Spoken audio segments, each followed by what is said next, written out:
did not expect. All right, so Talon versus Yoshi should be pretty much a headache for everyone. Both of these characters are pretty insane. But Sly is going to immediately start going into his Talon shenanigans. He's really testing to see what Dread Daddy can handle.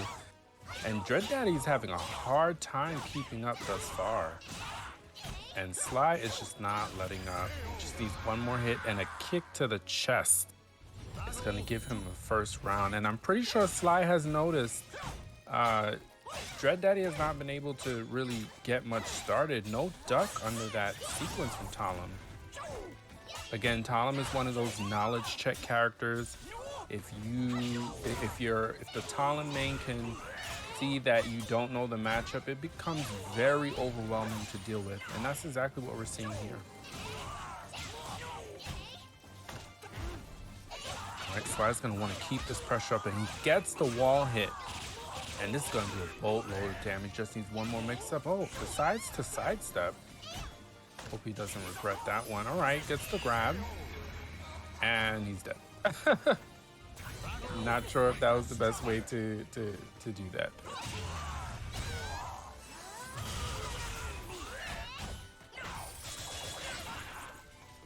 And Dread Daddy's gonna have to get something started.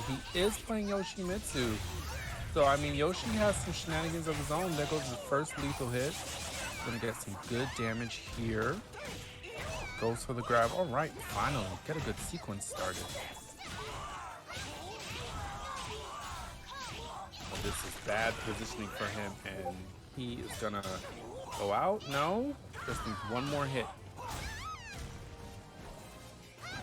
Oh, nice duck with no punish. Wow, is he gonna be able to get this? Dread Daddy's not giving up here, but Sly Tiger able to clutch that out. That was a good attempt from Dread Daddy, though. He really held on in that last round there. That was quite a way to start for Sly Tiger. I mean, 3-0 already. Oh, no punish.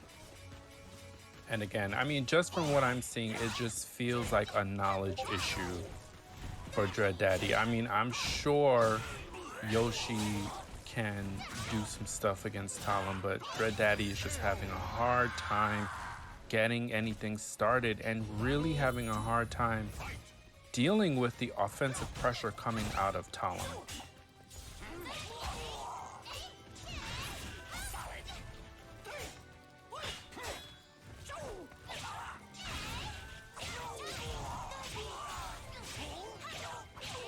Again, I mean, just Blender Central. Oh my God, this is just painful to watch.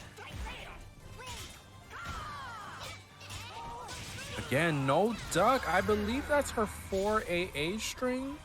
The second hit of that is duckable. Like you have to take advantage of those moments where you get to breathe during her offense, you know? And he's just not doing it.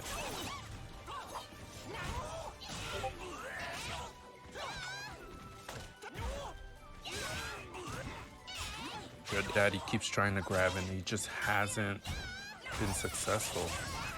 All right, here comes something. Wall hit. Is he gonna go out? No. Oh, something about that combo just could not get it completed.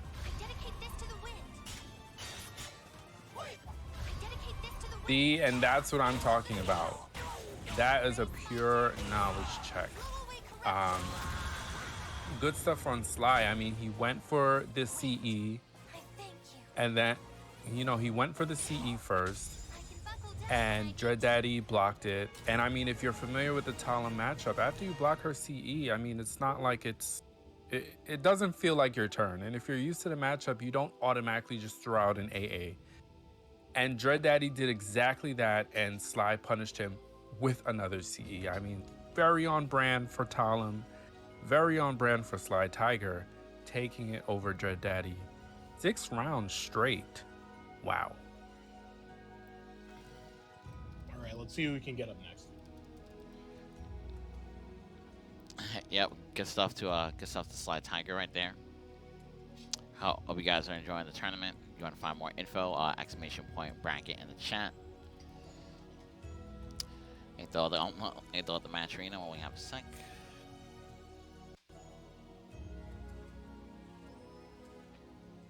Okay, sorry. Let me resize this window.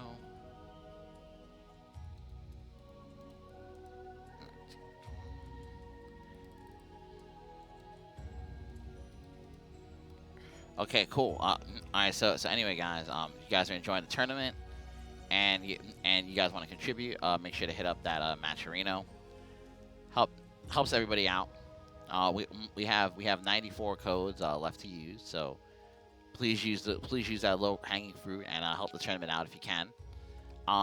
If you're feeling extra generous, make sure to check out the special sponsor quests from G Fuel Energy. Text Now. The Text Now one, if you scan that QR code and install the app on your phone, it will donate $2 to the tournament. It really helps out. We got Punch Planet, we got Twitter quests, YouTube quests, Twitch quests. Thank you guys for helping the tournament. And shout out to Carbon Clyde for being here, holding it down. Of course, of course. Who do we have up next? Up next is going to be Vocal Evolution versus Rubber Beef Man. Now, I am not familiar with Vocal Evolution. I'm sure you've heard of him on. He was playing in the Buminati League. Plays Amy. Speaking of Amy, JJJ is here. JJJ! I am familiar with Vocal Evolution. Of course you are. He is a West Coast, now Amy, formerly Killick player, who's also a voice actor that I have asked on numerous occasions to help me with creating a stronger character in my voice when I play D&D characters. Wow. Whoa, what's wrong with that? Nothing. If it was nothing, I don't think he would have said anything. Anyway, it's not very often that Ian just goes, wow, when, like, nothing is happening. things are happening, I'm sure, somewhere. Anyway, yeah, we got Lucian versus Rubber Beef Man. I told them to start. Let's see if they actually heard me. Yeah, Amy versus Hilda. I don't know. No idea how this is. Yeah, I don't know a lot about Hilda. It's very difficult to come up with an idea as to what you're supposed to do against a character with no easy-to-figure weaknesses. Yep. But I think in the neutral, generally speaking, this is a very typical where your mix-ups are significantly better. Your defensive mix-ups especially are harder to get through for Hilda to deal with, and so you can kind of win out in the neutral once you get ready. Of course, now if you end up getting into a tech trap and eating a third of your life, then that's going to be bad news bears all around. Yes, and Rubber Beef Man just immediately backing off, immediately saying, you know what, I already got half the bar, just gonna let them come to me. Oh, interesting. He went for an A punish on the -12, but didn't go with the full AK punish. I wonder if that was intentional or not. This is a matchup I've played against Rubber Beef Man quite a handful of times. As long as he has relatively strong Amy neutral kind of defense. I wouldn't necessarily say that like the mix-up defenses are there, but that's just really guessing anyway. He's very good at continuing to just work at a mid-range where Amy isn't able to really function appropriately outside of having red roses. The longer that you can delay Amy's red roses, the harder it's going to be for the Amy player to win. Especially if you get a 2-2B and you don't fully complete the combo. That's pretty rough. Thing is, when in this matchup, when Amy is not, you know, pressing her offense, Hilda can just be charging. What, you know, she could be charging her sword or charging her staff. So, I mean, that's also something you kind of have to worry about in this matchup. But Vocal going for the soul charge here and doesn't go for a rose. I mean, he's gotta go he didn't for have the stacking ability it. to get a rose at that point. What Rubber Beef Man did was actually incredibly smart. What that situation after AMS and Soul Charge does is it plops you right in front of Amy, so that there's a mix where she can potentially get a rose, right? But both of the options that provide you a rose in that scenario, you will get hit if you stay on the ground, but you will not be able to get a rose off of something like that. So it was very smart for Rubber Beefman to stay prone. Now we've got 3 red roses, but already 2 rounds down. This is going to be rough stuff, so we're going to have full red roses now. Your neutral is significantly stronger, backing Hilda into a corner. He could have gotten a much bigger combo because of the wall, but strong damage nonetheless. Soul charge for soul charge. That is not a combo on normal hit, my friend. See Rubber Beefman trying to edge out on those low attacks. Ends up getting the grab, and that's going to solidify the first game. So very convincing by Rubber Beefman. Lucian is going to have to feel a little bit more comfortable with the idea that Rubber Beefman is going to play a lame style. He's going to sit in a mid-range that is not going to provide Lucian the ability to get roses all that often. He's going to have to win rounds whilst not thinking about getting roses at all. I think that's the way he's going to have to play. Who won that one, guys? I had to step away. That was Rubber Beefman. Thank you. Yeah, and I mean, that's actually a really good point because Hilda can actually play that game too in this matchup, right? She can go in, get her hits, and then just immediately back off. And that's really been working. I mean, look at him dance around all of the offense that Evolution is putting out there. It's just not landing at all. Not even on block. It's just not working. And Rubber Beefman could just continue to play this and be successful. Yeah, Lucian needs to feel more comfortable potentially with like stabbing out a little bit of a 6-6B, catch backsteps. He needs to be throwing out more 4A than perhaps he is comfortable with. But Rubber Beefman is playing it super loosey. You see how it's just like an immediate sidestep on a lot of these things like 3A on counter hit and stuff? Because Lucian is specifically going for something like a 3B or a 1B to potentially get a rose miss. But both of those lose out to just, you know, the sidestepping, and then you don't have a rose opportunity whatsoever. So now you're really seeing what the weakness is from Amy, where when she doesn't have roses, I mean, how often did both of the players hit each other? I would say that it was probably equal, but Rubber Beefman wasn't even dead to a CE yet. So, yeah, I mean, now you're getting your first red rose, but Lucian is just starved for any sort of attention that he can possibly get out here. Yeah, we're seeing a complete repeat of the last set here. Just now starting to get roses during your potential last round.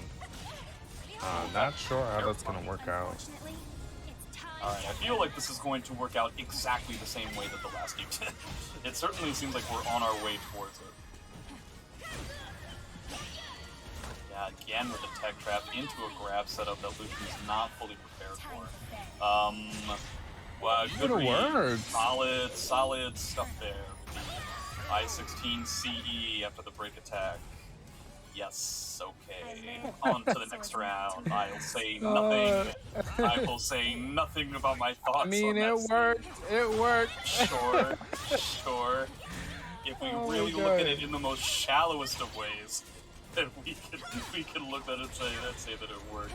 Oh Right, boy. so based on our experience playing and commentary, it shouldn't have worked. Is that what you're saying? Yeah, it shouldn't have worked at all. That was a really bad idea. It shouldn't have worked. Of course it shouldn't have worked, but you know, it worked. I don't say this very often, but I'm happy that Lucian lost. I don't like gameplay like. I mean, okay, let me go back into commentary mode. Ugh, just resituate myself. Okay. Diplomatic AF over here. Lucian was very uncomfortable in the set, just entirely. I think Rubber Beefman outplayed him in terms of being slippery, squirmy in the mid-range, but also just overwhelming Lucian with a lot of Hilda stuff that he seemed wholeheartedly unfamiliar with. A lot of tech traps, a lot of grab resets, that all of them worked, and Lucian just lost his health bars way too quickly. He didn't get roses in time, and so he was just getting very desperate, which is why that CE ended up happening. Yeah, I mean, again, it's just like you said earlier, if you're able to starve the Amy main from getting your roses early on, you're at a significant advantage. And just the way that Rubber Beefman was able to do that just by going in, getting his hits, and then immediately backing off, I think that was a great strategy. And I will point out on some of when he was landing Her sword regalia attack, sometimes she can also get a free behold, and he was just running in to get more hits and then just completely backing out. So I really like the way he handled Amy in this matchup. It's really the way that you're supposed to play against Amy just in general. Very, very few characters that should actually try to stand toe-to-toe with Amy, because it's just a recipe for disaster. So that's definitely super duper, especially if you're dealing with a situation where the Amy player is unable to get roses.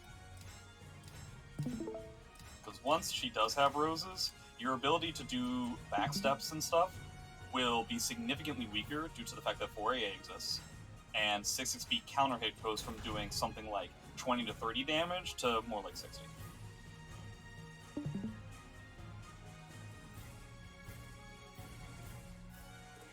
Okay, next up, we're going to have Xander versus Abyss Commando.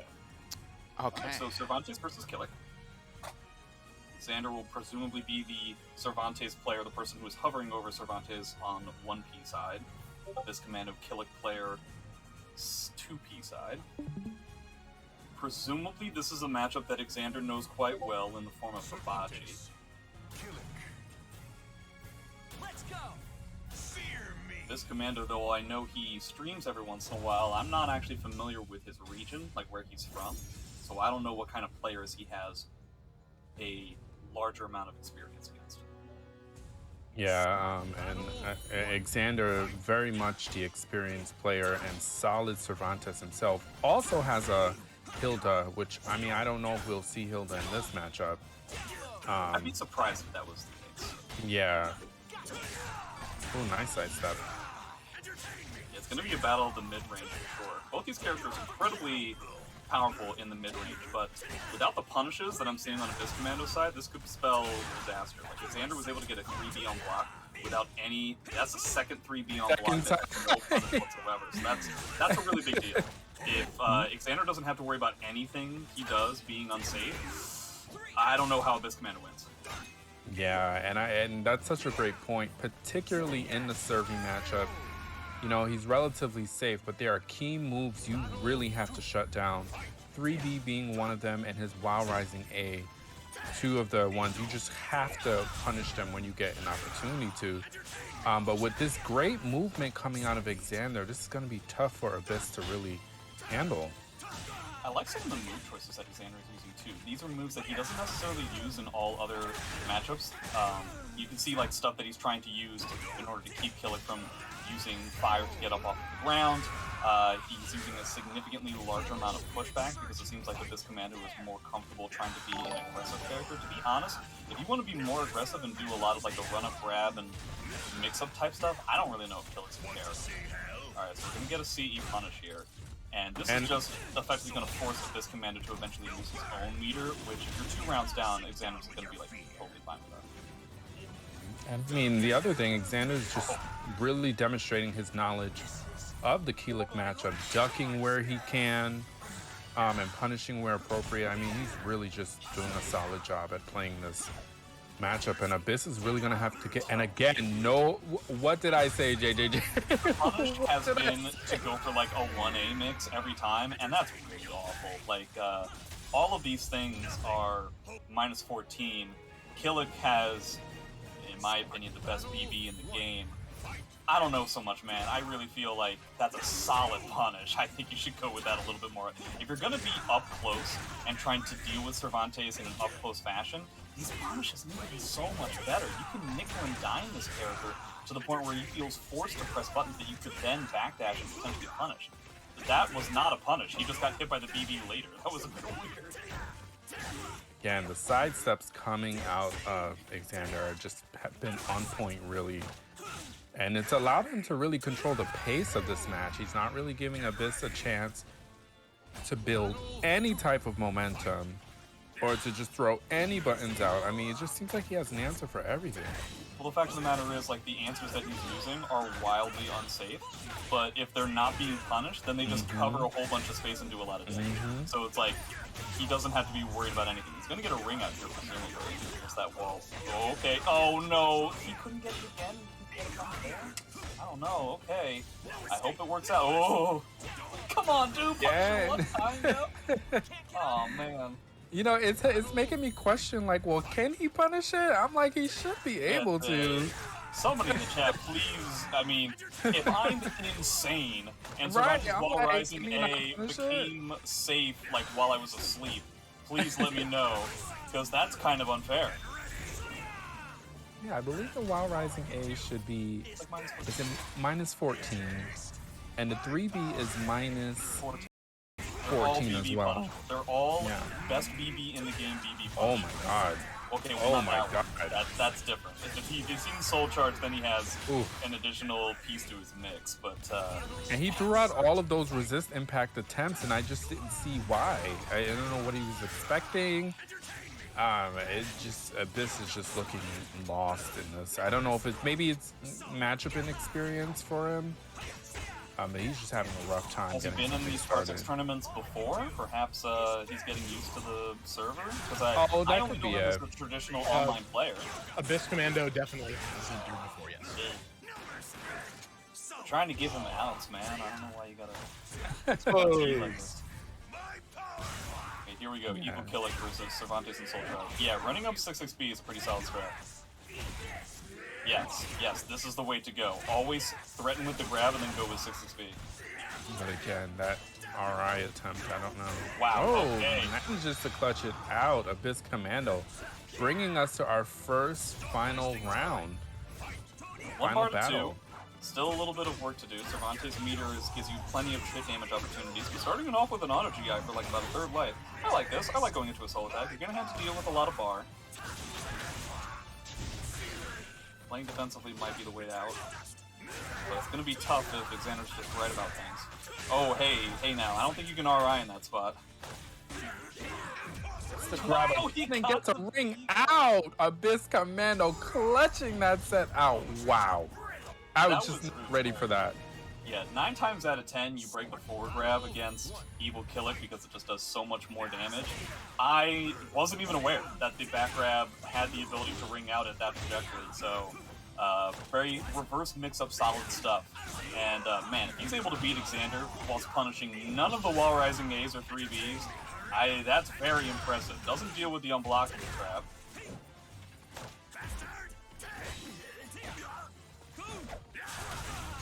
Alright, gets a solid whiff punish there. Ooh, oh man, he almost has blocked. Yeah, I think Xander is just realizing he's giving Abyss Commando kind of a wide berth to keep him like an animal in a pseudo-loose cage and just allowing punishes like this to happen.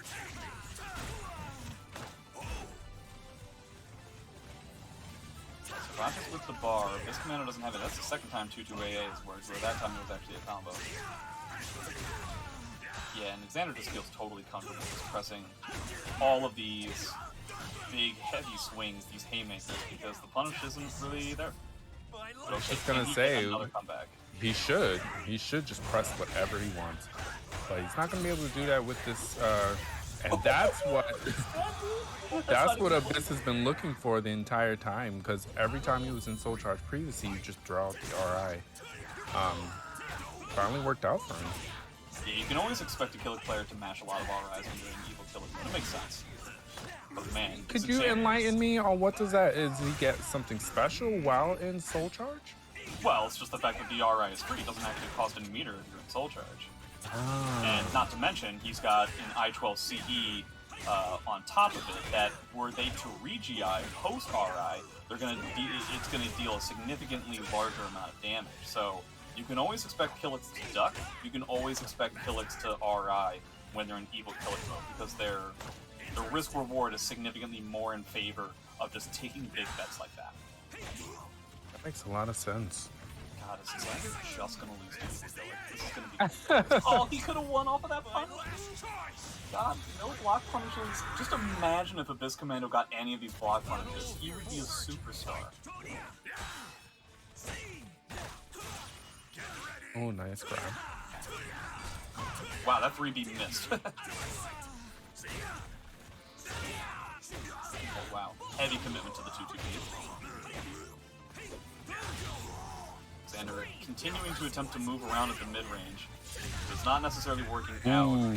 This one does. Oh, weird tech trap. This is the last round potentially for Biscommando. 2A blocked, but then no punish, dude. Here we And go he's- again. Yeah, he's gonna Time really to rely charge on this. 660 again, dude. Okay, Xander starts far, but he's not out of it yet. The kill lasts forever. Alright, yeah. Ooh. A6B into the 2A. Ended up clutching it out for Xander. The Evil Killick almost did it entirely, but man, if this Commando had literally any of those block punishes, the set would have been entirely different.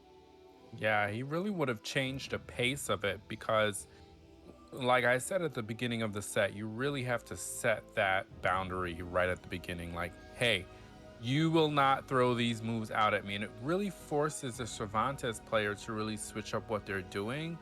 But I think Abyss just really was more comfortable relying on Soul Charge to really pull the weight in that match. And you know, it almost did. It did Yeah. come down to the final set there. So, I mean, good stuff to Xander for winning, and Abyss should really look into those punishes, because that, like you said, that would have made a big difference.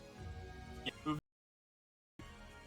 I've gone into several streams. I don't want to Just put like them on people on the blast. street. Yeah, like if I go into a stream and I see that you have a mod, I might ask about it. I don't get much.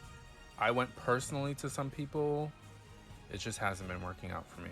But at the same time, I was asked what kind of mod do I want, and I don't really have an answer either. I just want like cool outfits and stuff. Yeah, if you give something a little bit more specific, that's probably the best way to go. You could also ask like people that you find in the grocery store, people that you find. You know what it is? One more point.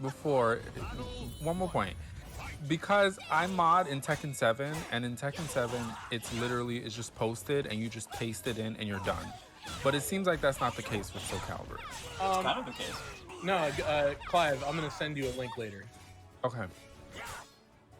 So I should mention this is Yoshi 6 versus 8-Way Funds. The names can actually be reversed. Yoshi 6 is going to be the Yoshimitsu player on P2. Oh yeah. 8-Way is going to be the Tira player on P1. I'm struggling to remember the last time I saw these two guys play, but surely they've had to have played a handful of times because they enter all these events all the time. Exactly. And I was just saying earlier, this is going to depend on who 8-Way decides to play in this matchup, and he did in fact go with the Tira. Yeah, not entirely a surprise. This is the character he is most known for. I find that he tends to go with a character like Gro when the opponent's playing a slower type character, where he's able to dominate the mid-range. Gro not really able to do that against Yoshimitsu in my humblest of abilities. But Tira potentially is able to. Both of these characters have a massive amount of spacing that they're able to pull out in a kind of like pseudo mid-range. Plus, they're able to, depending on which mood Tira is in, able to put out a huge amount of mix-ups right in front of the opponent's face on top of this. Nice block. Can we go with Soul Cut? No, we're not. We're not changing moods. We are staying in Gloomy. Just don't want to get wrung out. Well, now we're in Jolly, so now what are you gonna do? Oh, I think that's fast. I think it's fast enough. Yeah, that's gonna get, and it's gonna allow him to start the third round in Gloomy, which is a pretty big deal.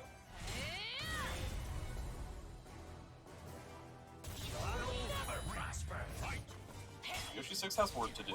He seems to be doing a lot of run-up AA, just trying to rely on the fact that his character has an I-10 whilst his opponent does not. It's not a bad plan. Ooh, man, that backstep. That's Yeah, basically really gonna be good the bait in spacing. the AA.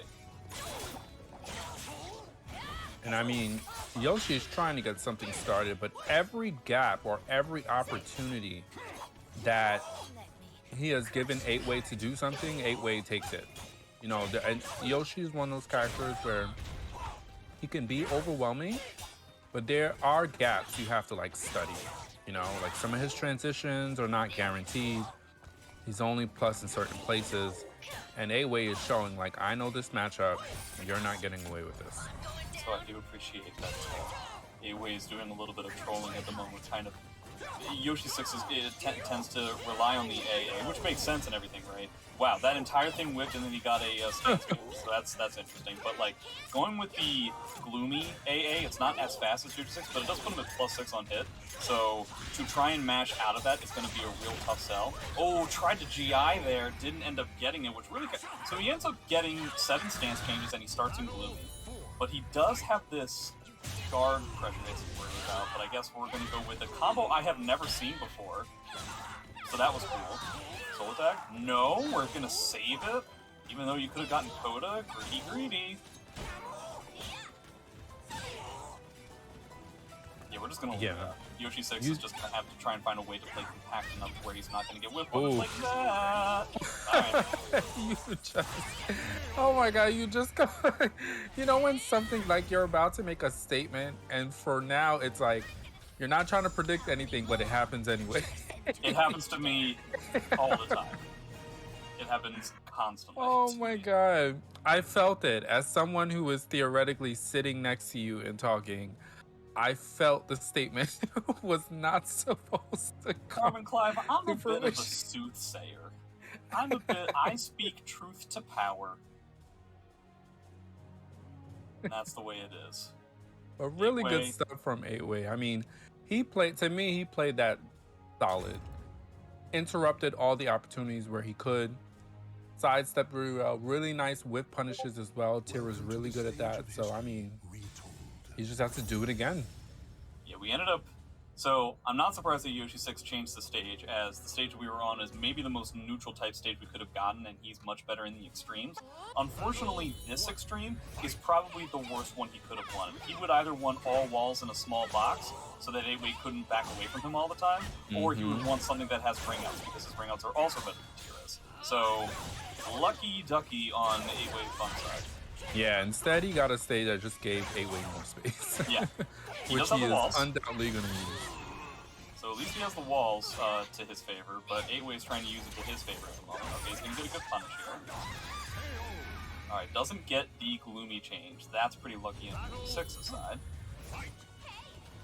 The difference between Tira starting in Jolly or starting in Gloomy is a pretty big deal.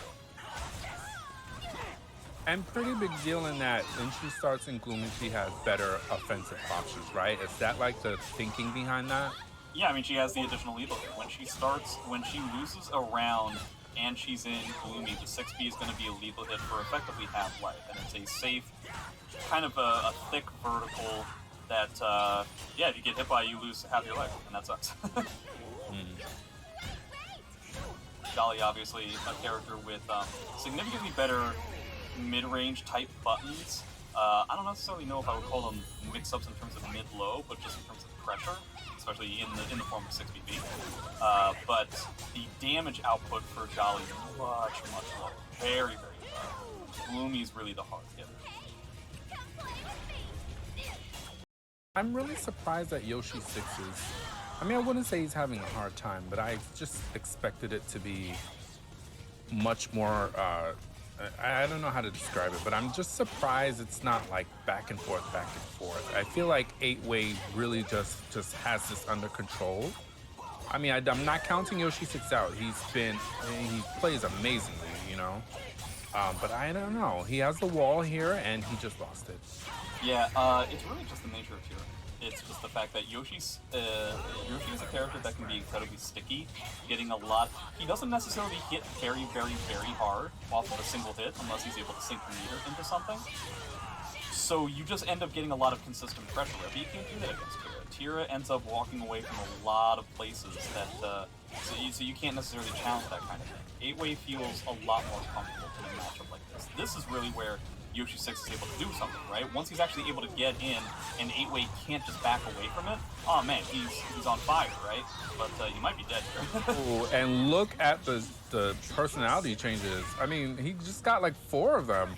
Yeah, it's pretty crazy. He just went to 8, so that means he's 1 away from Coda. Oh my god. Coda. I don't know, Yoshi 6. I feel like that might have been a mistake. Crazy. I mean, let's just fold it up. Let's just end it here. He can win. He can win this round. He just has to deal with 2 bars plus Coda. Yes, that was, I mean, a Tira's wet dream. I'm just saying, you know what I mean? Like, get all those, oh my god. That sucked. Alright, we're gonna get a break attack. We're gonna go back into Jolly.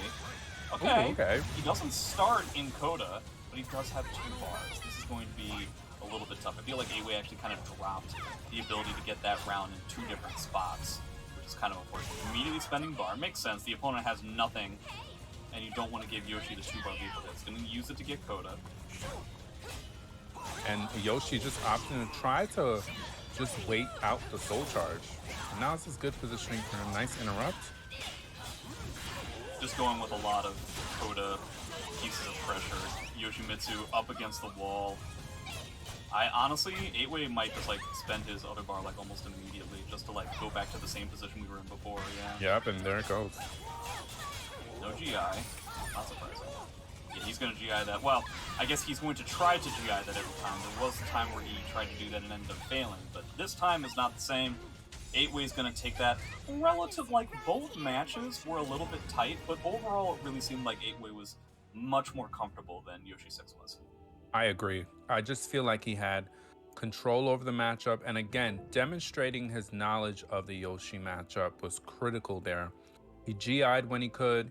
He interrupted a lot of those Dragonfly transitions.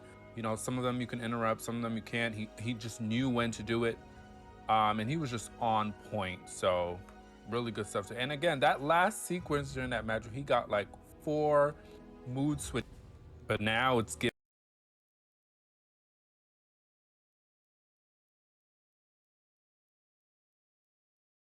I think it started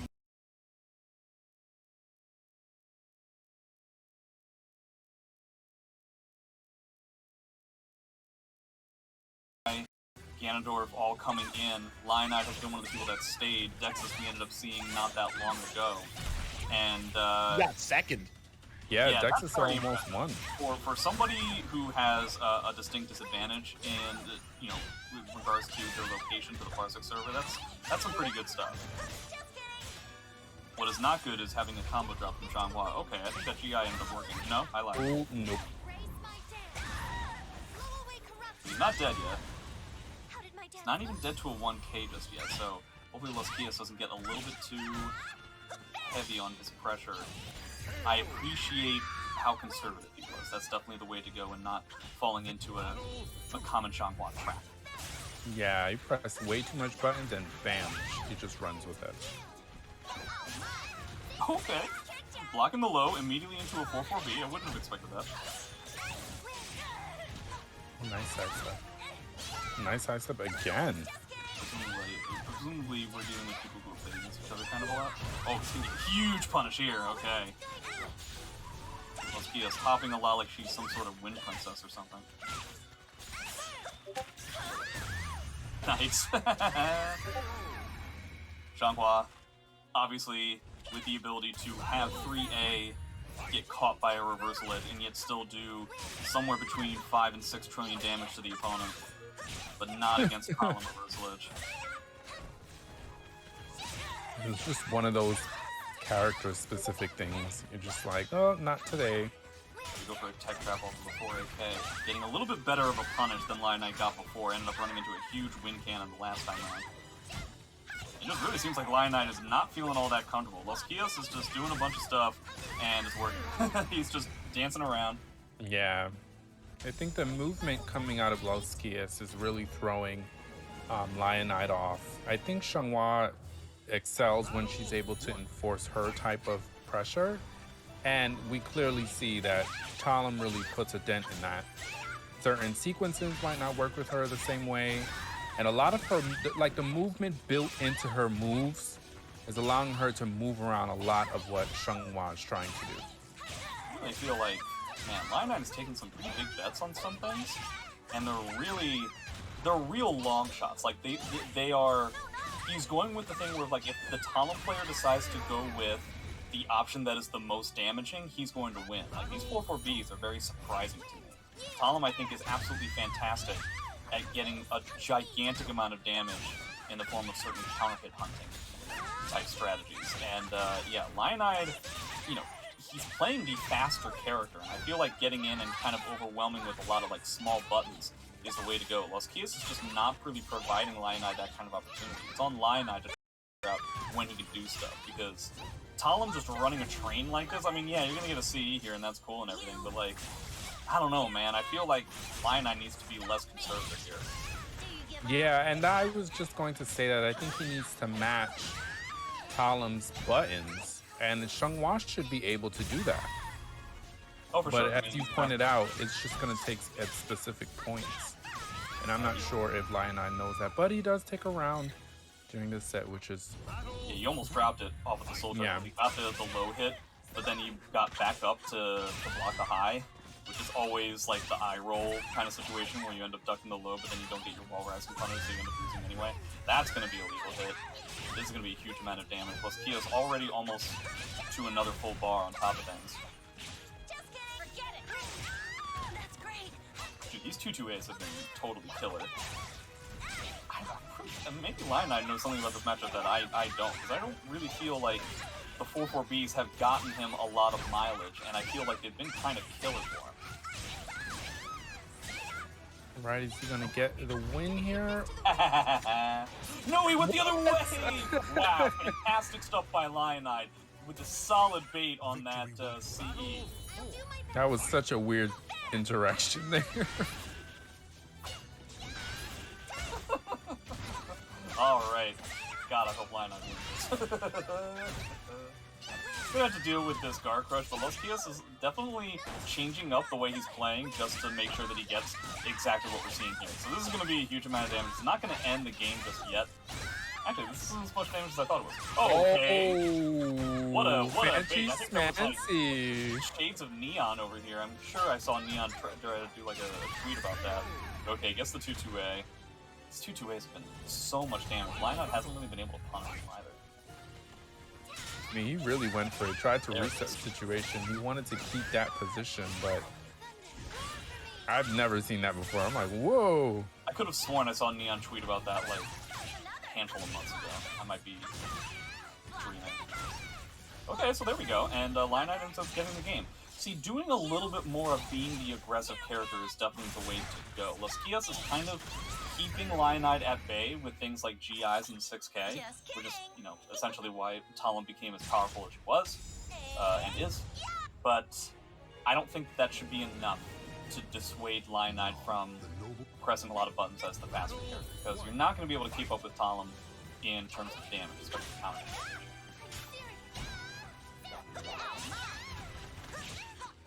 Man, this 4-4-B stuff is fascinating. Really don't expect that kind of stuff to be the way we would play this. But not getting any punish on 3B is also kind of bad news bears for LSPS. And Lioneye getting the momentum he needed. Oop. Okay, here we go. Might have to deal with Crybaby pressure. Okay, no, instead, Lioneye is just dead wrong about what they're supposed to do. Ends up getting caught with the GI, so that kind of sucks. Lioneye was just wrong twice against stance pressure.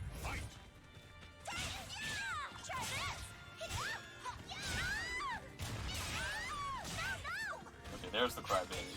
I don't know if it's going to be enough to dissuade Los Kias. Oh man, drop combos into a jumpy. Man, everything has been going out of favor for Lioneye this round. It's like, wrong about all of his GIs. On top of things, all of his combos are dropping. Fantastic evade from the 2-2-A. Nope. Nice, oh, that was a -12 punish. He could have ended the round with a CE. Ends up finishing with a CE of a different shade. Saved it for when it mattered, right? Yeah, I mean, it was pretty important before, but I guess that one's good too. Come on, Jay, we have to take our wins where we can. Well, that goes to your point, right? Anyways, moving on. Oh man, the twists and turns, the subterfuge in that conversation. Right? This is a real tough stuff. Man, baiting out all of these GIs from Los Kias has been very solid on his side. Got a lot of meter. I hope he does something really soon. You should do something like kind of like right now. You do something. Yeah, here we go. You want to do it before you're dead to a CE where you feel scared about doing anything against Xianghua. And he's being patient about it. He's trying to choose his moments. And he didn't really get much off of that Soul Charge. To be honest though, he kind of did in the sense of Lioneye decided to go with an RI, meaning he does not have a CE at the moment, which is Shanghua's biggest boon. Now, if he can end up this round, whoever gets this round is going to be in a gigantic position of power. All right, gets the... wow, so the move that was going to hit if he had just stayed with the RE also hits him if he cancels out of the RE. Rude. Alright, gets a 9-14 punish. Doesn't get the I-14 punish I would have expected, but here we are. Alright. Didn't get any damage out of it, unfortunately. I don't think he expected it to hit so late. Oh, gets like a full wall hit too. I've never seen this combo before. And Los Kias really trying to pressure up, but here comes Lionide. That's just completed. Ooh. What is going on? Characters just dance canceling all over the place. Oh man, Los Kias had to spend all the meter for this. Yeah, and you just died. That kind of sucks. I feel like something other than CE had to happen in this spot, because even if that kind of stuff worked, it's going to be at a significant disadvantage for the next round. So I don't know. But Los Kias ends up going down from Lionide. Lionide continuing on. Yeah, I mean, he really brought that back. At the beginning of this set, we weren't... I wasn't sure if he could manage the Talon matchup, but he really kept it together. Oh my god, I was just playing this matchup on Monday. Real quick, before we get into it, I just want to say, like, the latency that they get across the Atlantic, I think, based on what I've been seeing from all these results and people playing, that it's actually pretty good. People talk a lot of shit about, you know, oh no, there isn't so much latency. Yeah. Seems competitive to me. Anyway, go on. I agree. There is a disadvantage that they're definitely going out for, but when people talk about, like, cross-Atlantic connections, they're like, oh yeah, these guys have, like, 500 MS or something like that. No, it's like, what, 70, 80? 80, yeah. Yeah, so it's like, yeah, you're definitely going to have, like, a disadvantage, but to pretend like it's unplayable is demonstrably false. Okay, we've got Ivy versus Voldo. I was just watching this match pseudo recently between Incendi and Anton. It seems pretty rough for Voldo. I don't actually know what Voldo does to try and, like, deal with Ivy's spacing. And in fact, it was something that ended an interaction that happened not that long ago that I thought was interesting, is that Ivy CE is potentially the most nerfed move ever in this game. It went from being so overwhelmingly powerful to kind of useless. Specific. This might be the one matchup where the CE is actually very good. Yeah, I think for me, from my perspective, it really comes down to how the Voldo player plays this matchup. So Word kind of showed his hand at the beginning of the set by really just rushing in and trying to land as many, trying to land as many command grabs as possible with Ivy, and now none of them are working. So I think the way Noah is playing this matchup is, like, the matchup is theoretically difficult for Ivy, but if, you know, you get someone like Noah who is gonna keep the pressure up, it's just not gonna be played the same way. Like, if I run into Voldo, I try to keep him out, but I can't always do that, because then he goes into Mantis, and then I breathe, and he's in my face again. So it's a weird one. It's a weird one. I feel like kind of opposite from what I said from the preview. Remember how, like, when Los Kias won the first game against Lionide, I was like, I think Lionide needs to be much more aggressive and be the faster character, and I feel like that's kind of how he won. I feel like this is kind of the opposite. I think that Ward is being a little bit too aggressive, and he needs to play more consistent. And that's what I'm saying. The only threat that Ivy has to worry about is the Mantis crawl. Other than that, she should play keep out. Because I find that when Voldo presses buttons and it whiffs, like, she can almost most of the time, like, whiff punish him. You know, get your hits and then get out of there. That's kind of my philosophy for this matchup, because once you get in, you deal with this. Look, yeah, you like, have Ward to eat all of this. Ward got a lot of mileage at the beginning, and he probably is going to still win this round. Maybe not. Oh, I think he lost. Yeah, he did. See, like, I don't know, man. I feel like Word is playing this matchup in a way that I think gives Valdo significantly more opportunities than he should. And Noah isn't necessarily an overwhelmingly aggressive Valdo. I feel like he tends to be a more mid-rangey type Valdo player. And that's so I'm kind of that's surprised true. that way. And exactly, I think what Word is doing, he's playing IV 101, and you know that works sometimes, but it doesn't really work here. You kind of have to choose your moments, and he's already used up his command grabs. You know what I mean? I feel like I feel like he didn't need to spend meter for that, but maybe he just wanted to make super duper sure that he was going to get his second round. Because I'm totally a fan of spending whatever resources you need in order to get your second round before your opponent does. But I feel like he could have won without spending the bar there. Either way, it really seems like Word hasn't been in control for longer than just a few seconds based on the entirety of the whole set.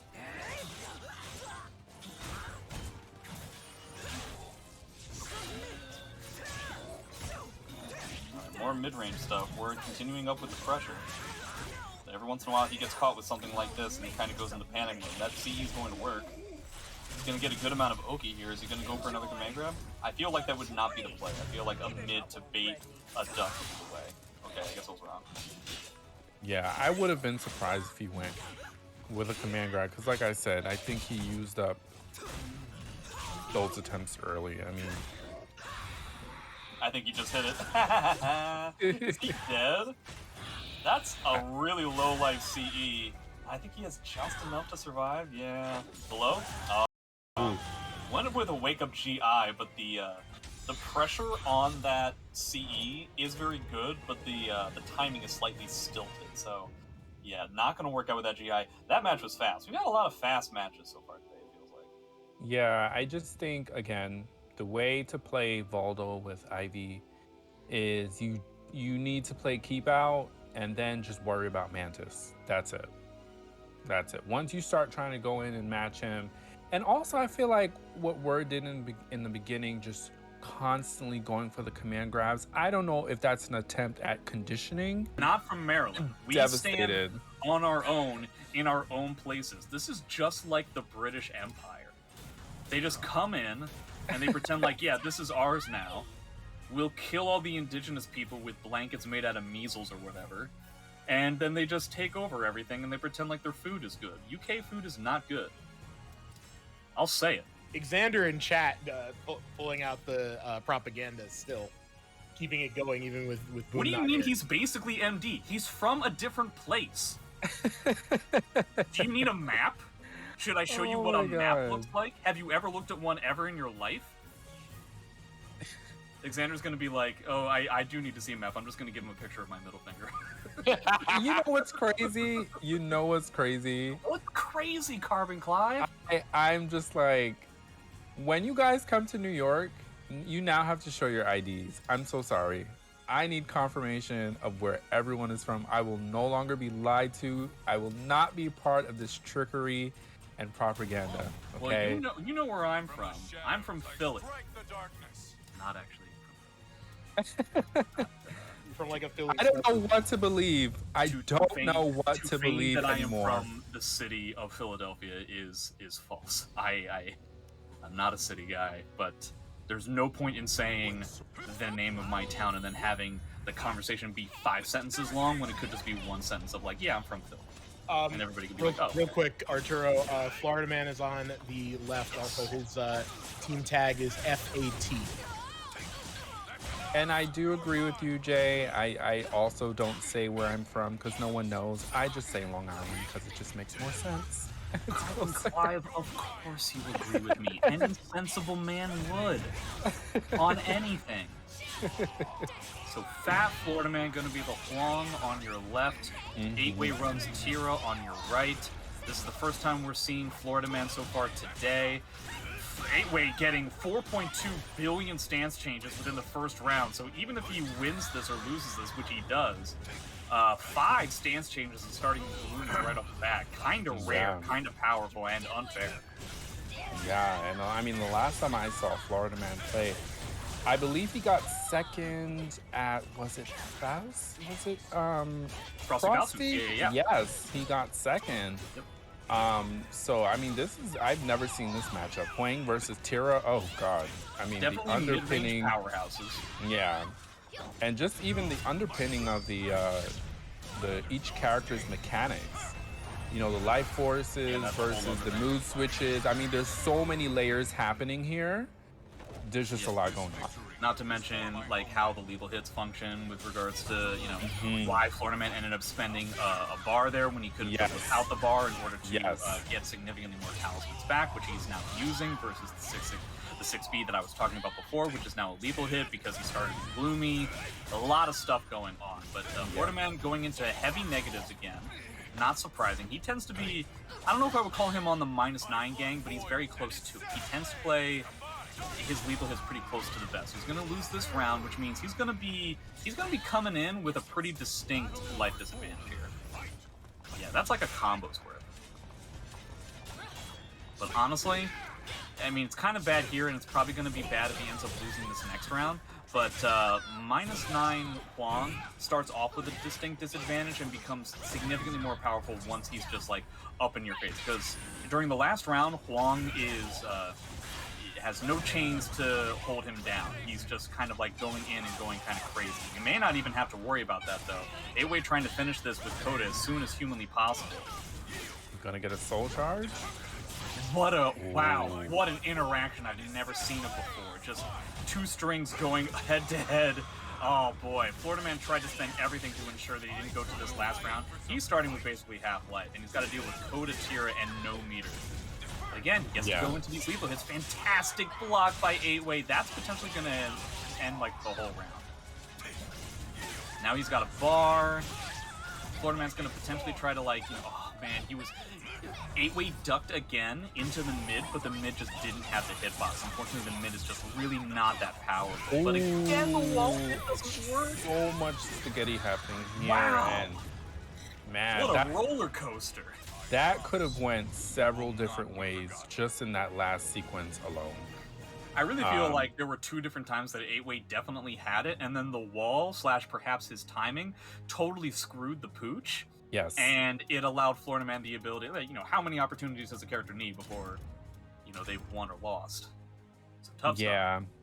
Yeah. And I mean, 8-Way was playing that so well. Like I was feeling intimidated by some of the things that was happening with Florida Man, and 8-Way just perfectly went in and just was taking rounds. But Florida Man clutching that last one out again. And there was a point where 8-Way ducked, and that mid would have hit him, but he was just not in range. But one thing I am noticing with Florida Man is I don't know what the move is called, but he's getting so much mileage out of just closing the gap between him and Tira. That flying kick move he does. The kicks, Yeah, he's been using that really well. Yeah. It's definitely the way to try and get in, especially when full charge. That's like the main way that you try to get in on that kind of stuff. Ooh, fantastic combo with the air conversion. I like that. But 8-Way had a lot of advantages in that last round. Because he got his stance changes and he got Coda very, very quickly. Considering the fact that he's about to win this round. So you remember, like, last time, he lost the first round and he got 5 stance changes. This time he won and he got 0. I don't know which one you want more, honestly, as a Tira player. I think that's going to whip, so yeah, you're going to get a huge amount of damage here. -12, so he gets like a +6 AA. Oh, nice side step. I really feel like the tail of the tape in this match has been so far is like the person who wins is the person who whiffed the least. And last time, 8-Way whiffed a whole bunch. This time it's Florida Man whiffing a whole bunch, and yeah. No real stance changes to speak of, but he's starting in Gloomy, and he's got round upon round to try and build up those stance changes if they were to be necessary. Yeah, this is looking completely different from what we saw during the last... Oh, are we having... Okay. I can't. Maybe it was a bait. Shoutouts to Kashi.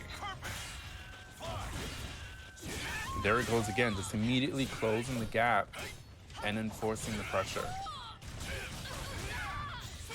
amount of damage. It's not going to be a ring out. It would have been a ring out if that jump kick had hit. And 8-Way literally just walking around. Alright, catches him. So, okay, he doesn't really have that many minus on top. There's going to be a -2.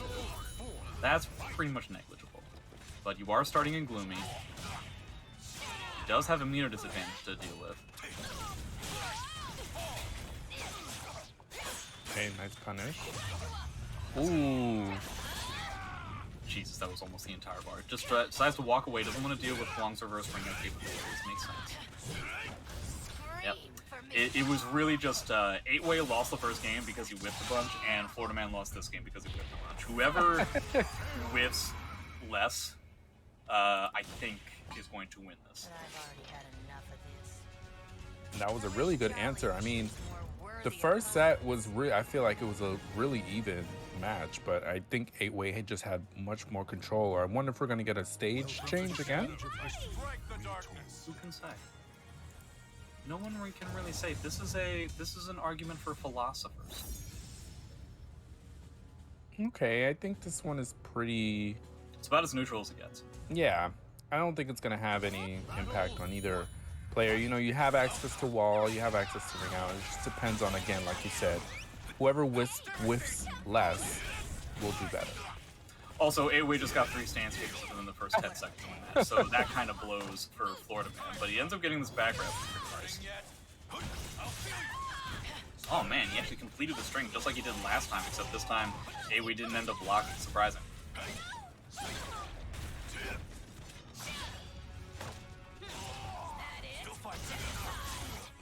Oh man, a lot of like weird situations with characters. Both of these characters have been in the air more than Los Kios was with talent. It's very weird. Wow, tech crouch on that 3B. Huge amount of damage here. We're going into Jolly. No punish on that. Ends up just going with the mix instead. I'm surprised. 8-Way is really just like running away with this. That's like the third or fourth 4K that he's ended up getting. Okay, so Florida Man is going to go with going immediately into -9. I don't know so much if you're trying to fight Coda, but I guess you might as well just try to, like, work off of something like this. Yeah, I wish you the best of luck, Florida Man. Yeah, I'm trying to figure out what is the goal here. I mean, he's just going into a lot of lethal hits to have the amount of damage he needs in order to win, and that's going to be a ring on. Oh, wow. How did you not see that coming? How did 8-Way not see that coming? Like, he built up all the, like, he specifically made it so that he had all those lethal hits. Well, he gets a ring out for his troubles. Gets back into Coda, too. 8-Way, with these 4, on this, the first game and the third game have been insane with regards to the stance changes 8-Way has got. It's kind of crazy.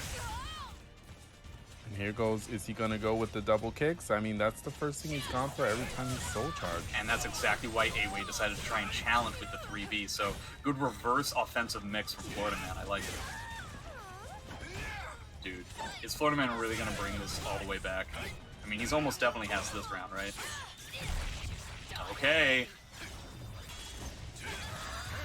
Wow, challenging with the 2A. Scare. He had the life to burn, so it's really not that scary, but okay. You are down half life against Coda, Tira. She has 2 bars and you have none. How are you? I mean, he's doing really well so far. This is our first final set, final round of the night. 8-Way's gonna get a soul charge here. Oh my god. Oh, he's dead. Yeah, he's dead.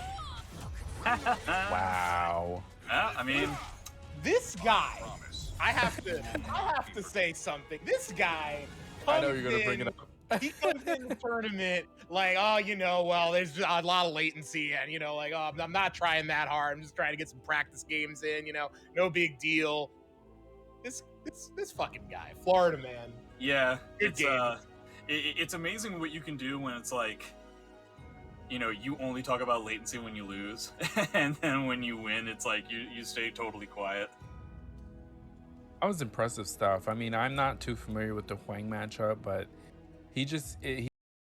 like I said, there's so many layers in the Huang Tira matchup that could have gone either way. And both players, again, it went. Moog's tournament, Incendiate went with Xianghua in the beginning. It was the winner's final set, and he ended up getting kind of beat up, and he switched over to Ivy, and then both in the winners and grand finals, he stuck with Ivy the whole way, and he did absolutely fine. Now, this is Parsec, this isn't traditional online, so perhaps Incendiate feels more comfortable playing a shorter range character against Siegfried / Nightmare, Nightmare being the other character that Legit was playing in that set. Maybe that's the way that that they'll go. If I was a betting man, and I'm not, but if I was, I'm gonna say Ivy versus Siegfried. I don't think Legit's gonna go Nightmare because he doesn't have an additional game to work off of like he did with winners and grand finals yesterday. Because he only has 1 or 2 matches, then I think that's the way it's gonna go. Please tell me I'm right. The only reason why I'm wrong is because Incendiate is listening to the commentary, because I know he listens to the commentary every time I commentate, and he's just going to play Xianghua to prove me wrong. That's the only reason why I'm wrong. Okay, it looks like Incendiate's on the right side. Yeah, he's going to be PA2.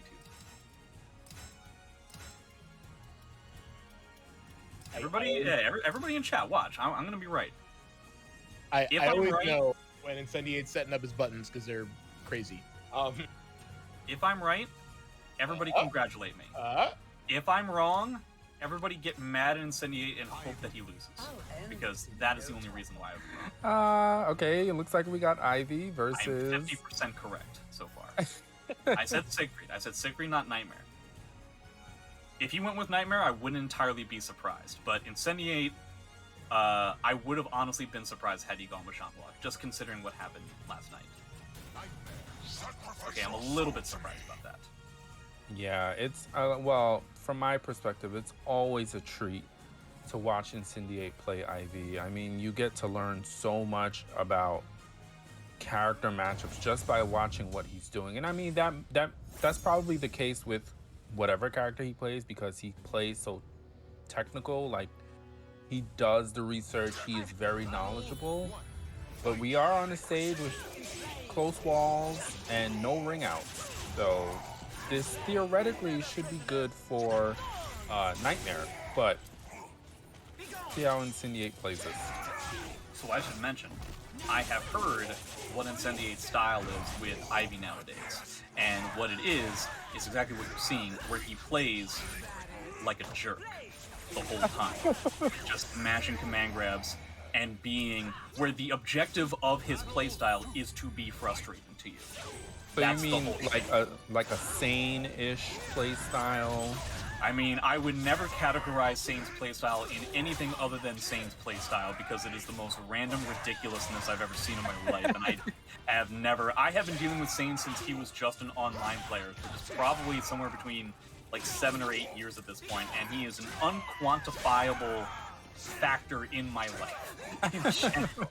But Incendiate, not having an easy time in that round, but having a much easier time in the previous round. I doubt that he's going to change up what he wants to have happen, but it's particularly, his idea is particularly obnoxious nowadays. That's the way that he's decided. He wants that additional frustration factor to be a part of his idea playstyle. That is not a punish, but what a punish it was. 2A on block into a counter hit full crouch 1P. And you know, to be honest, Obnoxious Ivy, I feel like sometimes she plays best that way too. Because, I mean, she has a lot of holes in her gameplay where, like, if you just add a little, I guess, obnoxious into it, where you just want to be oppressive, you just want to hit the damage, you want to be unpredictable, it works really well on her, I must say. You can kind of see that there's a handful of spots where Legit is spending resources and making hard reads specifically so that he doesn't have to deal with Incendiate running up and command grabbing him, because it worked so well the first round. I think we saw instantaneous conditioning. Now, in these sort of like standing resets on hit, Legit is still a little bit perplexed as to how to handle it. Incendiate gonna spend bar? I feel like he should. No, he's just gonna go with the auto GI, forcing Legit to spend meter on his own like second round, so that's kind of a big deal. Ooh, 1A, what a challenge. And he's gonna spend the bar here. A lot of small caliber going on right now against two ridiculously heavy hitters. I'm surprised. Ooh, tried to go with the Grim Stride Auto GI, but that takes a read and a half. It's going to be tough to pull that off. I appreciate the ambition, but it just didn't pan out. One thing I am noticing is I don't know the input for Nightmare, but it's when he goes for 2 of the mids, that giant swing where you can auto GI the second one with Ivy. 2-2 AA? It might. Yeah. Yeah, 2-2 AA is the move on. He can cancel into Grimstride if he wants to. I mean, that just hasn't worked. He's tried it several times. I don't normally see it as a main part of Nightmare's like toolkit, I guess. Is there a way he could just not throw that out? It's not working. Well, so one thing that I will say about Legit's playstyle, both with Siegfried and Nightmare, which is quite confusing to me, he doesn't do AGA. He doesn't use AGA with either Siegfried or Nightmare, which is very confusing to me. I know it's a little bit more executionally difficult, but if you're going to be a competitive player with these characters, I feel like that can't be the reason why you don't use them. I've never asked him about it, but the fact that he doesn't use AGA, I think definitely hurts his playstyle in things like this. We are talking about some of the best caliber that is being played today out of Incendiate. So, I don't know, it's tough stuff. Oh my god, what a play there from Incendiate. Oh, that was so good. Oh god. It's got so much meter on top of this huge life lead. Oh, there we go. Finally went for something else, because, I mean, Incendiate is always ready with that auto GI coming out of Ivy. I don't know, man. I really feel like Incendiate should have used Bar at some point. He's got a huge meter lead now. I mean, he's got plenty of resources. You could be doing the Rakudo, where it's just like you continuously force your opponent to use resources when you don't spend any. That way, it's a matter of like, once it really comes down to it, I have resources and you don't. And that's exactly what we're seeing here. Legit doesn't have guard, doesn't have meter, but it is Nightmare, so he's going to get meter pretty quickly. 2 bars in 1 round. Yeah, not surprising. I think you, again, kind of like what I said before, you spend all the resources you have in order to get your second round first. Because again, you're going to get that bonus bar later. So that's going to be, what? If you complete it, isn't it a break attack? Yes. Okay, well then that's weird. Why wouldn't he do that? Okay, well he ends up spending his guard break, but he does get the second round first, which means that Legit effectively just lost half a bar. Chances are Legit is going to overwhelm Incendiate in this round, because there are no resources on that other side. Yeah, just going to spend some meter. If I'm Legit, I'm thinking that not only do you want to win this round, you want to win it with a level of guard damage on top of it. That's why you're seeing strings like this occurring. Wow, what a sidestep.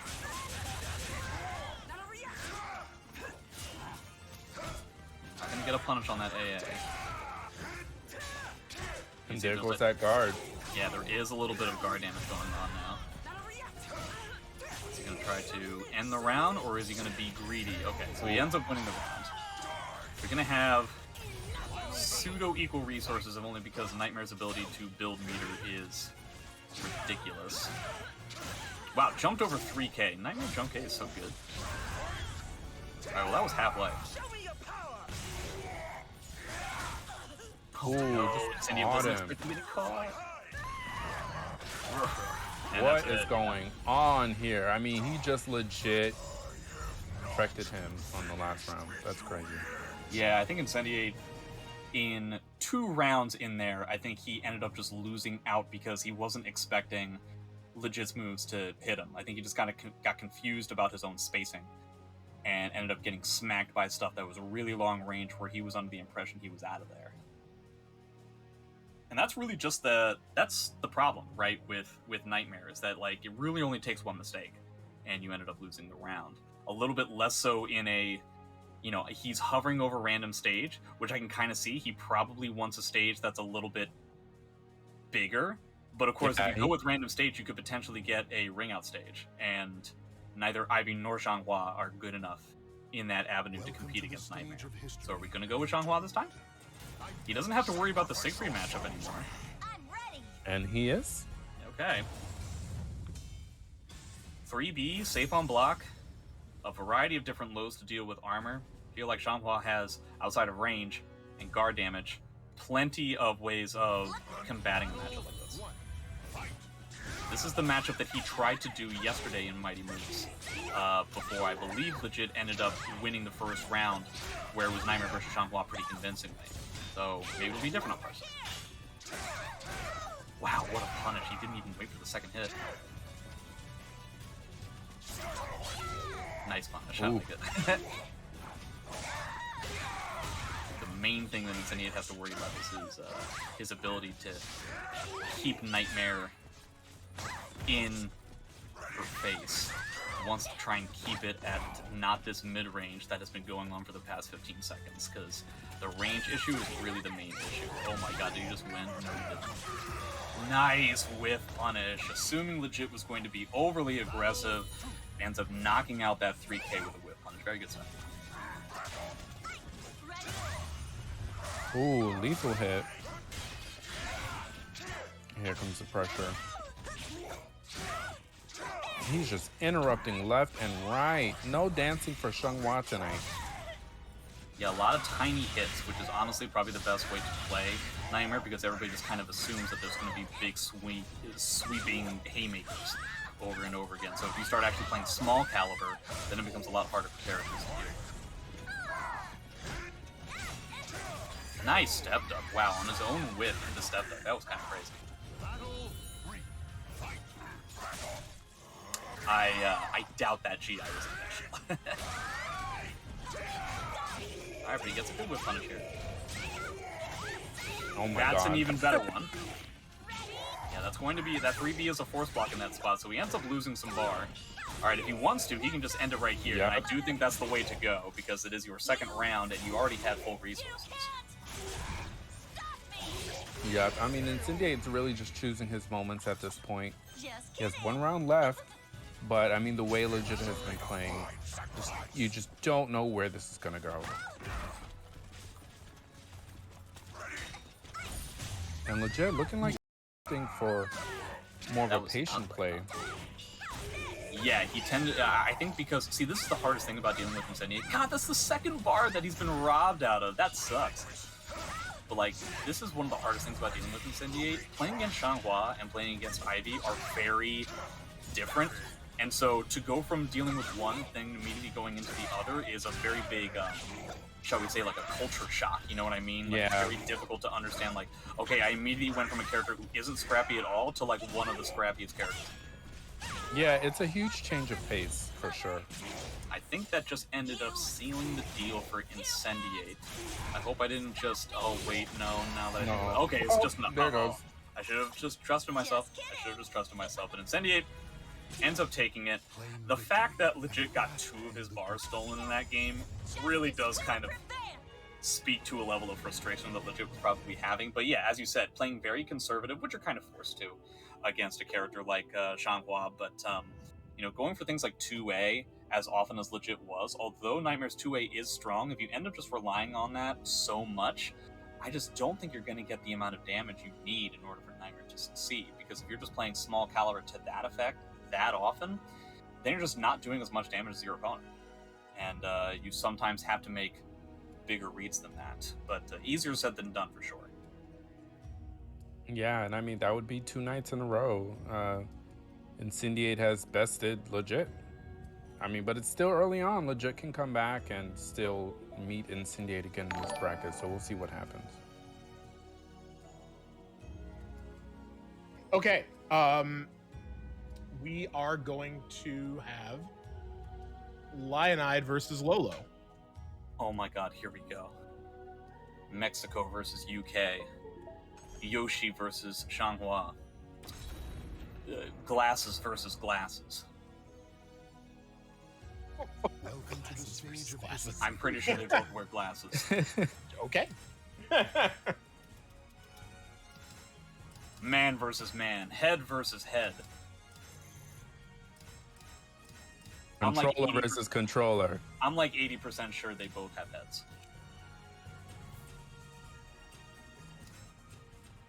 I'm also going to say, since it comes up again and again over and over in chat, it's not really all that bad, guys. The latency is actually pretty darn good for. What kind of latency are we looking at? I think Lionhead said something like 80, but Lolo said 65. Okay. So we should mention that Lolo will be player 1, Lionhead being player 2, Lolo playing Mina this time, not Yoshi. This is not the craziest thing in the world. I've seen Lolo actually playing Mina quite a lot recently. So, and I also heard this can be kind of a frustrating matchup for Shanghua. You're dealing with a character that can kind of keep you out a lot. And once you are actually in, you still have to deal with things like a relatively traditional and pretty solid 2-way. You also have like the jump kick lethal hit, so you have a lot of ways of dealing with the mix-ups that end up going into like a heavy amount of damage. You also have the hell sweep, so a lot of rough stuff for Lionhead to potentially have to deal with here. Yeah, and you can see it playing out already. Lolo is content with just... I don't... perhaps okay. Lolo has forgotten that we are on Parsec, and if there is a problem, he can just pause. He doesn't have to kill himself here. He can just go back to the main menu, because we are effectively, in that regard, playing as if we are offline. There we go. Okay. Back to main menu. So we might have the side switched up yet again, but we will see whatever sort of issue is going on at the moment. Perhaps he accidentally pressed Mina and didn't necessarily want that character, or some sort of an emergency happened and Lolo has to save the day from like a fire or a ghost. Maybe he has to handle that kind of thing before he ends up playing for top 8 in this NLBC tournament. I mean, whatever works for you, Jay. Well, really, it's about whatever works for Lolo, you know? Because what works best for me is that they play the video game. But that's not what's happening at the moment. He'll just be a second, guys. Yeah, maybe the ghost caught fire. So now it's like one of those, have you ever seen like a zombie movie where like one of the zombies gets on fire and you think, okay, he's probably done, but then the zombie just like... Then the zombie comes after you while they're on fire. Zombie fire, or a fire zombie. Zombie fire would be even scarier, honestly. Alright, cool. Like, I'll give me a chance to chill while they're figuring it out. Alright, guys. In the meantime, I need you guys to hit up that match arena while we have like some downtime, while they figure it out. Sorry, let me get it up on stream. I just realized I deleted it.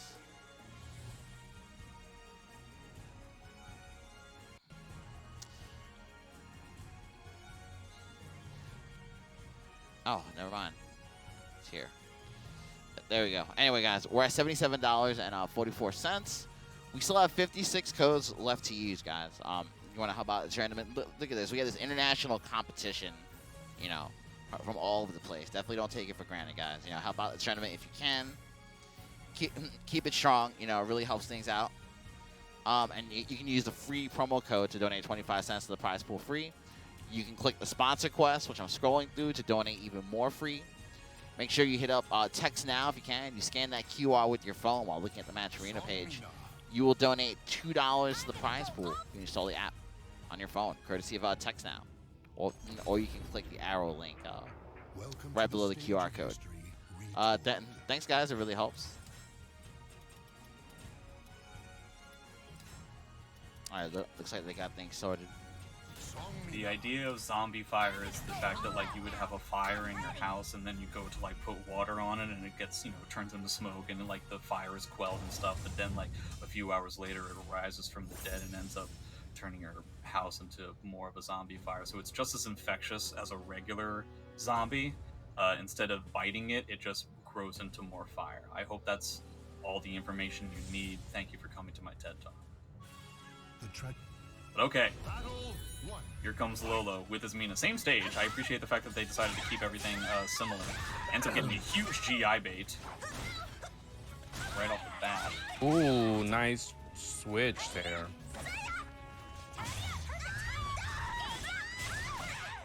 Get a wall here? He doesn't get a wall. Oh man, Lionhead could have gotten a huge punish there, but wasn't prepared to not have to block that additional hit. Nice stuff. Yeah, nice that's not necessarily going to work against Lolo.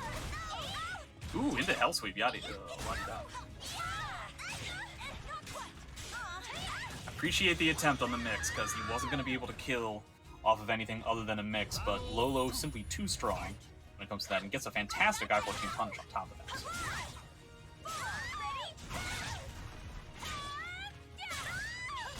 Oh man, 668 plus B into the 3B, which is presumably going to give him the round. Yeah, off the narrow stage, so you're going to have to worry about that kind of a lot. Line needs to kind of figure things out pretty quickly, but again, it's going to actually be a rough matchup for Xianghua. You're kind of just like walking and blocking a lot. The entire stage is an obstacle course. Yeah, and I mean, like this. Yeah, and Lolo is just playing this really well. He's really choosing his moment. I mean, three Bs. Yeah, might as well keep it simple. Oh my god. Oh, interesting. Decides to spend meter trying to kind of force Lioneye to spend his own resources. It seems like Lioneye just wants to keep that bar all to himself. I don't know so much. That is not -12, my friend. So that is not going to work. Yeah, I'm really confused by that. I thought he would have went for a soul charge instead. Yeah, Xianghua players tend to not want to do that. I feel like Incendia is kind of the only one that I ever see do that. That's not fair. I'm sure I've seen other guys use it too. But, you know, I think because Lioneye was so far down, he just thought, okay, it's Mina Soul Charge. How bad can it be? I actually think that Mina Soul Charge is one of the most powerful Soul Charges in the game. Yeah, it's definitely one of those soul charges where you're like, when your opponent's soul charged, you go, oh shit. Here, like, here they come. Let's give the spacing out character unbeatable mix-ups. That sucks. that are break attacks and that, you know, the width of the verticals, the size of the screen. Yes. That's mad tough. Alright, 6-6B catching. Lion having a tough time running up and blocking.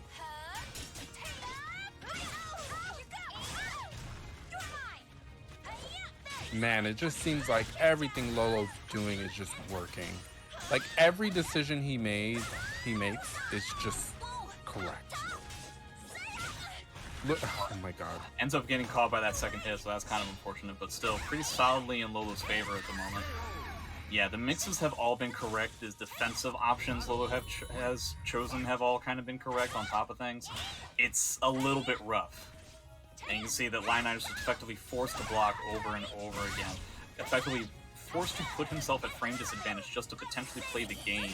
Yeah, that is not going to pan out for you. Boy, oh boy. So unfortunate. Oh my god. I feel for him. Yeah, Lolo throwing out, it's not movement-based, it's not movement-based defense, it's attack, you know, defense. It's just a lot of, like, attacks that are effectively unquestionable from Mina. Like, Xianghua simply does not have the ability to get in there and punish things from like the size of the screen, right? That's like the main reason why the character, that's the main weakness that the character has that you can attempt to exploit. And this is just quintessential like keep out 101 from Lolo, honestly.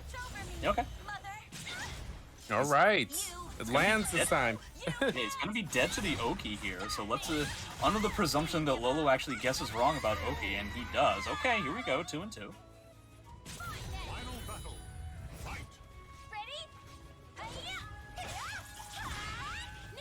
Decides to keep the break attack, does the hold version, so 2 bars to 1 is going to be kind of the thing here.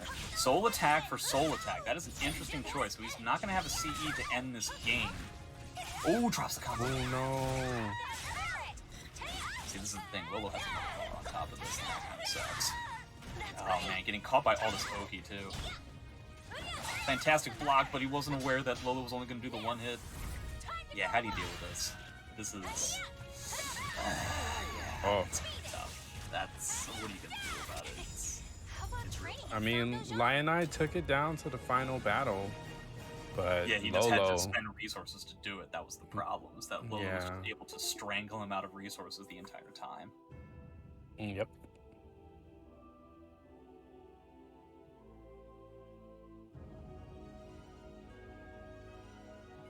Okie dokie. Artichoke. So, last in the quarterfinals is Nowo versus Omega XCN. Famous player from Jersey, right? I will no longer be commentating on the propaganda until I get documented proof of where these players are from. Thank you. Omega XCN is from Jersey. He's been from Jersey since it was just called Jersey, like before New Jersey. Like in Europe? Congratulations, Saving Days. You've proven once again you know where Jersey is. Guys, I don't understand, but Saving Days always wants to make sure that he wants us to know that he knows where Jersey is. It's so weird. Anyway. Locational-based information. You don't need a map. I went to Saving Days' house one time. He showed me all of his maps.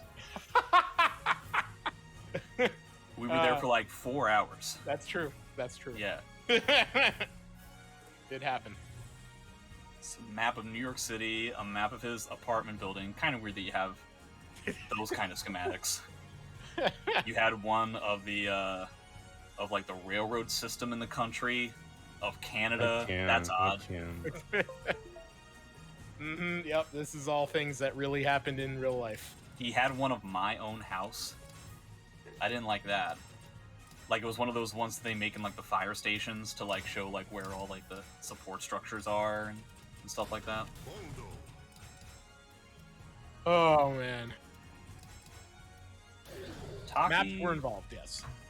Yeah, Taki versus Voldo. I have no idea what this matchup is like. I assume Voldo is the person who keeps out and Taki is the one who gets in, but that tends to be the case for those two characters all the time. Should mention Omega XCN, presuming that the characters that are being hovered over are the ones they're going to be playing. Omega XCN is going to be the Taki player on the left. Nowo is going to be the Voldo player on the right, so the names are switched. Yep. Both characters pretty good when it comes to the guard damage. Taki's isn't necessarily as universal as Voldo's.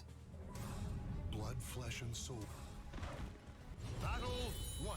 We're also talking about super old school versus super new school. There's not very many people who can tout the veteran status over me. I gotta spot those names, right? Yes. Yeah. Alright, cool. Omega XCN going to be the Taki player on 1P side. Nowo getting that fantastic post GI.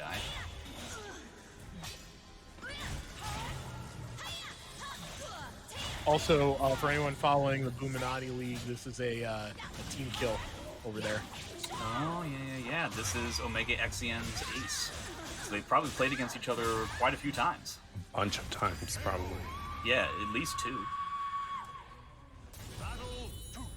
Voldo already with a bar. Omega XCN needs to try and figure out, okay, yeah, jumping over stuff. I think that will potentially work out. I mean, it will only work for Taki, for sure. Yeah. Wow, he went into like the crawl into the A+B. This is definitely the kind of stuff that you expect from somebody who has played against each other kind of a lot.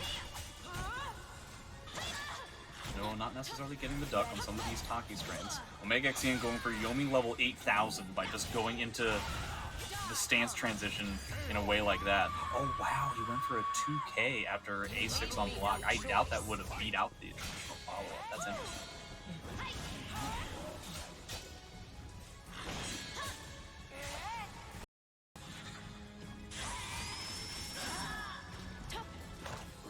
Oh man, still has to try and break that grab, not able to duck it in time.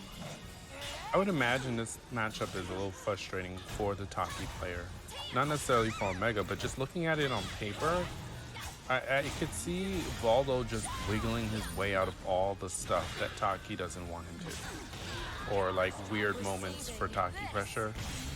Yeah, and for the spectators, when Clive says wiggling out of these kinds of things, he's not being metaphorical. I'm not. Voldo will literally wiggle out of situations. He will wiggle out, like he will just fall out of things. Noah taking that first one pretty convincingly. I just think it's hard for Taki to firmly establish consistent pressure against Voldo. You know, if she wants to be cool and jump all over the place, fine. But he is just going to wiggle wherever he wants to. And I think that's where the frustration for Taki is going to come from. Unless what's going to help Omega in this matchup is Omega is very good at doing the possession cancels. So if he implements that a little bit more, I could see it becoming manageable. But as long as Voldo is in control, Taki's going to have a hard time getting stuff started. Yeah, and I mean, it's difficult for anybody to have sustained pressure against Valdo because he has plenty of ways that allows for his hurt box to virtually disappear, especially when he's on the ground. And that's one of Taki's biggest strengths, right? Is that her grab game doesn't necessarily do more damage, but the Oki on her grabs is so incredibly powerful. To have that kind of thing potentially be removed simply by the nature of the opponent's character is really tough to trying to digest in that kind of a way. Mega XCN ended up solidifying the first round with a 1A of all things.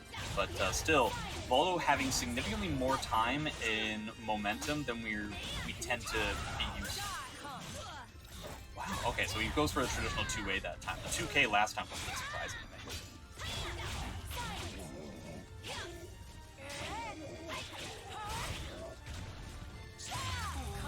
Oh, wow. He had moved around so much that despite the fact Noah didn't move at all, he was side-turned.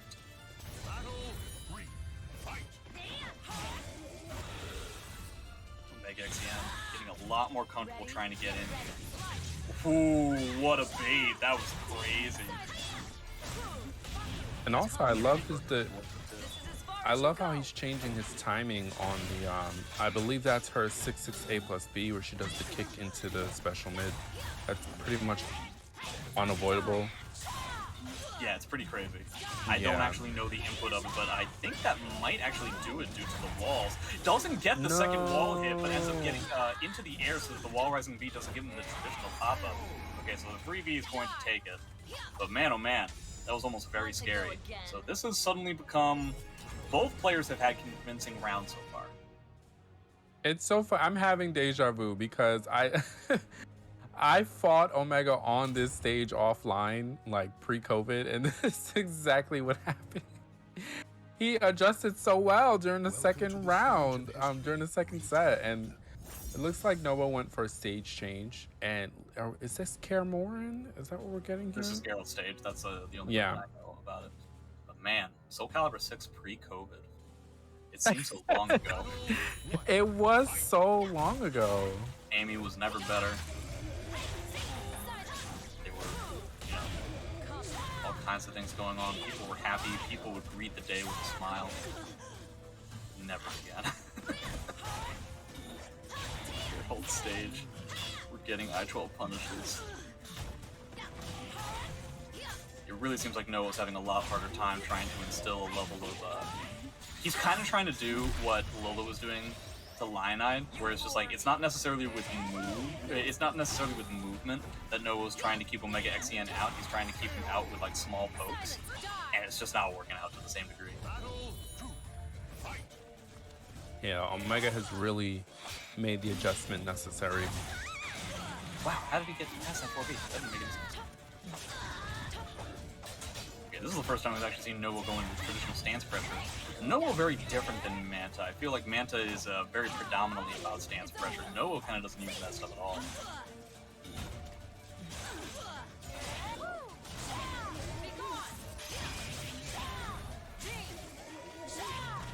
Ooh, going for that 1A that looks like a combo, but it isn't. And that's going to solidify the round for Noah, almost for sure.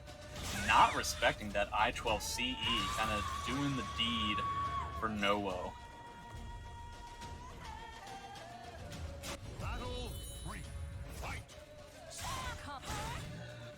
Oh man, he went for some sort of something other than a 2-way, and boy did it blow up for Noah there. Oh, that was a nice delay. Oh, no whiff punish. It was kind of difficult because it's like there's so many moves, especially in the stance in this game, to recover so quickly on whiff. That's going to give a ring out to Noah. And it really kind of sucks because it feels like Omega XCN is in the driver's seat for a huge amount of this time. And then Noah's just able to squeeze out the victory, I think, due to the fact that the stage is so small. Yeah, I was just gonna say that. It's weird because you think of Taki as this, well, I mean, she is like this rushdown character, but in this specific matchup between these two players, I think having the space really benefited Omega, and now again he's in the same position he was before. He does not want to be at the edge of that ring. I think that's the ring out. No, it's not. Very close to it. Enzo going for a 3B.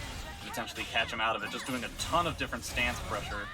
Oh no! Kwong. Sidestep at the Say it right isn't so. moment. Oh You my know, god. honestly, that's kind of on him. I mean, one of the things that Taki gets when it comes to soul charge pressure is if Taki ends up going vertical a lot, you get a lot of pressure, you get a lot of guard damage, and he went vertical like 3 times in a row to potentially get the ring out, and then when on like the 4th time that he goes for a vert, that's when Novo decides to step. So that's tough stuff.